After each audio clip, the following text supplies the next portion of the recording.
tenemos una situación, en este caso, en el cual se tiene dos cargas puntuales, Q1, Q2, y un plano cargado uniforme, eh, infinitamente grande, ¿no? El primer objetivo del ejercicio, el ejercicio posee dos objetivos. Uno es determinar las características de la fuerza que se ejercen ambas cargas puntuales entre sí, como consecuencia de la interacción entre las mismas, y determinar la densidad superficial de carga del plano.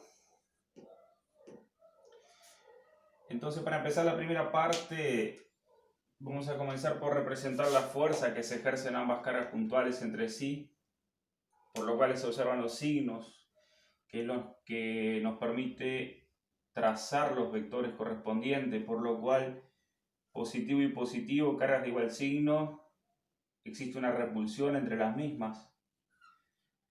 Entonces tenemos los vectores fuerza que ejerce la carga puntual 1 sobre la 2 y la carga puntual 2 sobre la 1.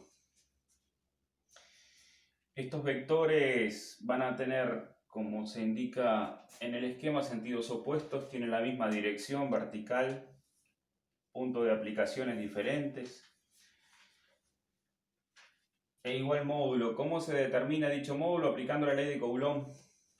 Aplicando la ley de Coulomb, fuerza es igual a constante por una carga por la otra sobre el cuadrado de la distancia. Sabemos que la fuerza es directamente proporcional al producto de las cargas e inversamente proporcional al cuadrado de la distancia.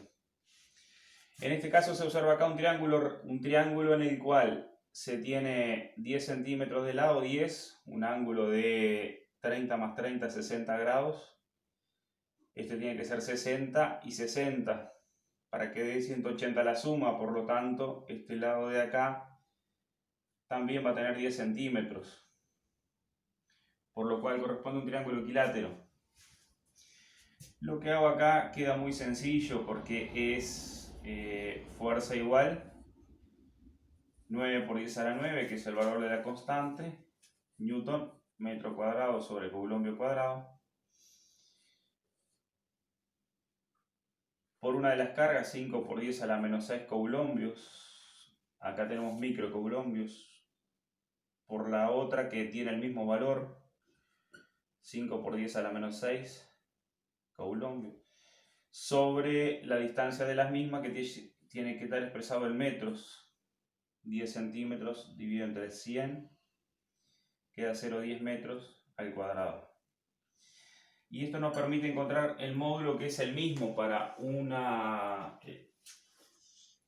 que experimenta una carga y que experimenta la otra. Entonces queda 9 exponente a la 9 por 5 exponente a la menos 6 por 5 exponente a la menos 6 dividido 0,10 al cuadrado. Queda 22,5 newton. Ya sabemos que la unidad de fuerza es newton, por lo tanto da 22,5 newton. Entonces, este es el módulo de estas fuerzas que poseen dirección vertical, sentidos opuestos, diferente punto de aplicación.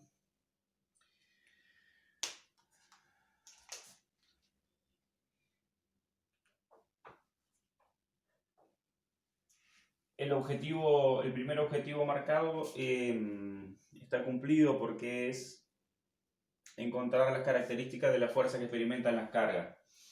Ahora bien, el segundo objetivo es determinar la densidad superficial de carga del plano, y para eso nos plantean como condición que el campo eléctrico en el punto P,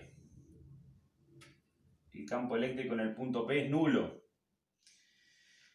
¿Qué sucede? Sucede que sabemos nosotros que en el entorno, en el espacio que rodea a una carga en forma tridimensional, existe un campo eléctrico y el campo eléctrico es divergente o convergente dependiendo del signo de las cargas. En este caso las cargas son positivas, por lo cual el campo eléctrico es divergente y radialmente hacia afuera, por lo cual trazo el vector campo eléctrico generado por la carga 1 y el vector campo eléctrico generado por la carga 2. Estos dos vectores por ángulos propuestos por el vértice, si este ángulo es 60 grados, este también. Y lo que voy a hacer es una suma de estos dos vectores, una suma vectorial. Para eso se construye por un método geométrico un paralelogramo y se traza la diagonal del mismo. Este vector diagonal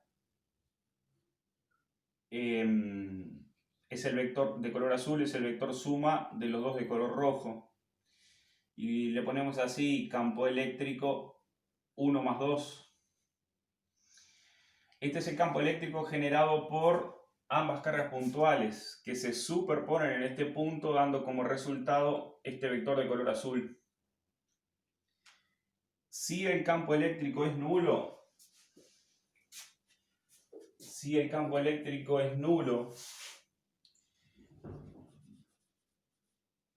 sí o sí tiene que superponerse otro vector que tenga igual dirección, en este caso horizontal, y sentido opuesto, y también igual módulo. Este es el campo eléctrico P de la placa. Por lo cual, cuando sume estos dos vectores, se tienen que anular y el campo eléctrico neto es nulo. Ahora bien, ¿qué sucede? Sucede que precisamos calcular el campo eléctrico generado por la carga 1, que nos queda 9 por 10 a la 9 por 5 por 10 a la menos 6 coulombio sobre 0,10 metros al cuadrado. Y el módulo van a ser exactamente lo mismo porque son las mismas cargas y la misma distancia, o sea que estos vectores del módulo son iguales. Por lo cual opero y nos queda 9 exponente a la 9 por 5 exponente a la menos 6 dividido 0,10 al cuadrado. Lo cual nos da 4,5 por 10 a la 6. Por lo cual nos queda 4,5 por 10 a la 6. Por 10 a la 6 Newton por coulombio. Bien. Como este ángulo de acá es diferente de 90 grados, sea mayor o sea menor, el módulo del vector suma se lo obtiene con el teorema de coseno, por lo cual el campo eléctrico neto, que es el vector de color azul o el resultante de la suma de estos dos, va a ser el módulo del campo eléctrico 1 más el módulo del campo eléctrico 2 más el doble de uno por el otro por el coseno del ángulo existente entre ambos vectores y la raíz cuadrada del mismo. Este ángulo acá, alfa, siempre es el existente entre los vectores. Por lo cual ahora lo único que tengo que hacer es sustituir. Entonces nos queda 4,5 por 10 a la 6 al cuadrado más 4,5 por 10 a la 6 al cuadrado más 2 por 4,5 por 10 a la 6 por el coseno de 60 grados, que es el ángulo entre los vectores, y la raíz cuadrada del mismo. Por lo cual después procedo a calcular 4,5 exponente a la 6 al cuadrado más 4,5 exponente a la 6 al cuadrado más 2 por 4,5 exponente a la 6 por 4.5, ponete a la 6, por coseno de 60 grados. Acuérdense que la calculadora tiene que estar en DEC, ¿no?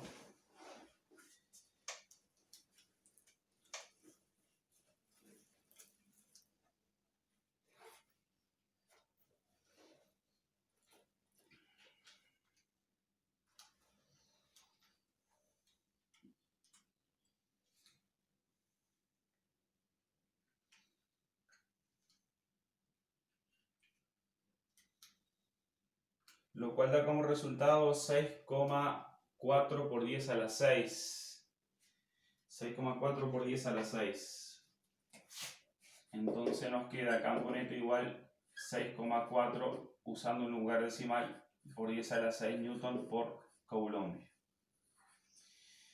Ahora bien, ¿qué sucede? Que si este módulo, cuidado que esto es el campo eléctrico 1, 2, ¿no? 1, 2 y 1, 2. Es este vector, es el módulo de este vector. Es el campo neto entre estos dos. O podemos llamarla así, campo resultante si quiero. O campo 1, 2, simplemente queda mejor. Porque el campo neto es nulo. Entonces le vamos a poner campo 1, 2, 1, 2, 1, 2. Ya sabemos que es la suma de los vectores. ¿Qué sucede? Que para que el campo sea nulo, este vector generado por la placa, por el plano cargado, que va a tener que tener un signo positivo. ¿Por qué positivo? Porque si el campo eléctrico tiene que ser horizontal a la derecha, esta placa tiene que ser positiva. Si esta placa fuera negativa, el campo sería horizontal a la izquierda. Se sumarían ambos módulos y no habría posibilidad que se anularan. Por lo tanto, los sentidos tienen que ser opuestos y esto tiene que ser positivo. Entonces lo que hago ahora es una suma vectorial. El campo 1 más 2 más el vector campo eléctrico de la placa es igual a 0 newton por coulombios. El campo 1, 2 ya lo tengo. El módulo es 6,4 por 10 a la 6 newton por coulombio.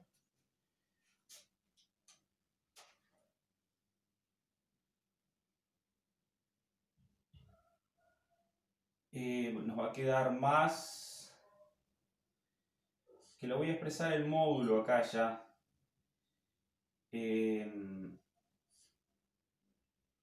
menos sigma sobre 2 epsilon sub 0, y esto va a ser igual a 0 newton por coulomb. Lo que sucede es que cuando hago esta suma vectorial tengo que restar los módulos porque los sentidos son opuestos, por lo cual va a quedar 6,4 por 10 a la 6 es igual a la densidad superficial de carga sobre 2 por epsilon sub 0, que sabemos que es una constante, que vale 8,85 por 10 a la menos 12 coulombio cuadrado sobre newton metro cuadrado, que es la permitividad eléctrica del vacío. Entonces de acá queda fácil poder despejar la densidad superficial de carga. Entonces nos queda que sigma es igual a 6,4 exponente a la 6 por 2 por la permitividad eléctrica en el vacío, 8,85 exponente a la menos 12. Igual 1,13 por 10 a la menos 4. 1,13 por 10 a la menos 4. 1,13 por 10 a la menos 4. Y acá va a quedar coulombio por metro cuadrado. Si estoy hablando de una densidad superficial de carga, va a ser la carga distribuida en una superficie. Por lo tanto va a quedar expresado en coulombio por unidad de superficie, que va a ser metros cuadrados.